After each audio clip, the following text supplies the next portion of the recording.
बिस्मिल्लाहिर्रहमानिर्रहीम। अस्सलाम वालेकुम स्टूडेंट्स, कैसे हैं आप सब? Hope you all are fine.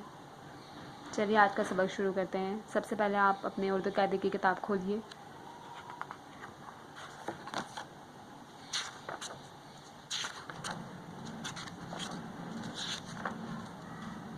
सफ़ा नंबर 11 निकालिए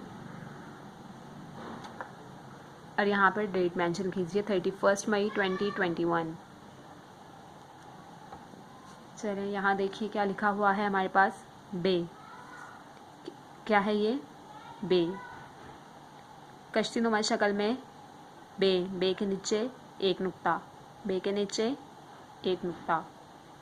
ये लफ्ज़ बे है लेकिन इसकी आवाज़ बा होती है। ठीक है, हम इसे लफ्ज़ जो है ये बे है लेकिन इसकी आवाज़ बा होती है। यहाँ देखिए सामने ये बे की आधी अशकाल है। बे, बे की आधी अशकाल। अब हम इसको तस्वीर के साथ पढ़ते हैं लेकिन हम इसे आवाज़ के साथ पढ़ेंगे। बा, बाजा, बा, बस्ता, बा, बिल्ली, बा, बाजा, बा, बस्ता, बा, बिल्ली।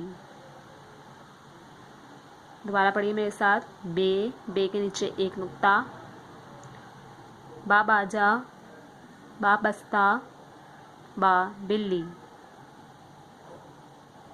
ठीक है, अब आप इसे याद कीजिए। Thank you.